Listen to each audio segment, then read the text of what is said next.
లైబీరియాకు చెందిన ఓ భారీ నౌక కేరళ సముద్ర తీరానికి 38 నాటికల్ మైళ్ల దూరంలో సముద్రంలో మునిగిపోయింది. ఈ నౌకలో ప్రమాదకర రసాయనాలు సహా calcium carbide, diesel, furnace oil ఉండటంతో తీర రక్షణ దళం అప్రమత్తమైంది. కొచ్చి తీరంలో హై అలర్ట్ ప్రకటించారు. నౌకలోని కంటైనర్ల నుంచి బయటకు వచ్చిన రసాయనాలు తీరం వైపుకు వస్తే తాకద్దని ప్రజలను కేరళ విపత్తు నిర్వహణ సంస్థ హెచ్చరించింది. సముద్రం కలుషితమైతే వెంటనే స్పందించేందుకు తీర రక్షక దళం చర్యలు తీసుకుంది.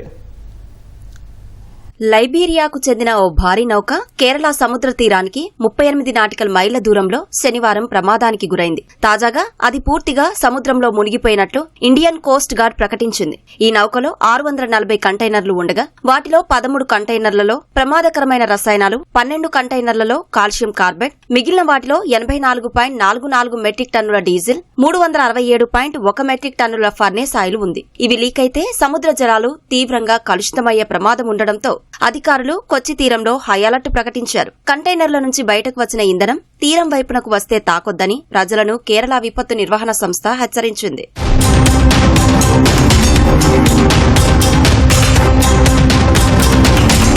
సముద్ర జలాల్లో ఇంధనం లీకై ఎంత మేరకు వ్యాపించిందనే విషయాన్ని తెలుసుకోవడానికి ఆయిల్ స్పిల్ మ్యాపింగ్ టెక్నాలజీ వినియోగించే విమానం సముద్రంపై చక్కర్లు కొడుతోందని అధికారులు తెలిపారు. ఈ ఘటన కారణంగా తలెత్తే పర్యావరణ సమస్యలను ఎదుర్కోవడానికి ముందస్తుగా చర్యలు తీసుకుంటున్నామన్నారు. సముద్రంలో కాలుష్యం తలెత్తితే వెంటనే స్పందించేందుకు సాక్ష్యం అనే ఓడను సంఘటనా స్థలిలో మోహరించారు.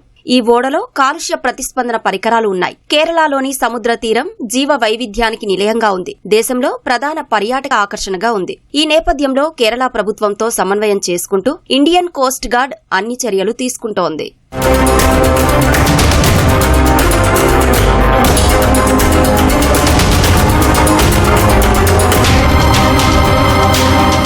184 మీటర్ల పొడవున్న ఎంఎస్సీ ఎల్సా 3 అనే లైబీరియాకు చెందిన ఈ భారీ నౌక శుక్రవారం కేరళలోని విజింజం పోర్టు నుంచి బయలుదేరింది. శనివారం మధ్యాహ్నానికి కొచ్చిన్కు చేరుకోవాల్సి ఉండగా కంటైనర్ నౌక సముద్రంలో మునగడాన్ని గమనించిన ఇండియన్ కోస్ట్ గార్డ్ వెంటనే స్పందించి సహాయక చర్యలు చేపట్టింది. తొలుత ఓ వైపునకు ఒరిగిపోయిన నౌక ఆ తర్వాత మునిగిపోయింది. దీంతో అందులోని కంటైనర్లు సముద్రంలో పడిపోయాయి. నౌకలో ఉన్న మొత్తం 24 మంది సిబ్బందిని సురక్షితంగా తీరానికి చేర్చినట్లు అధికారులు పేర్కొన్నారు.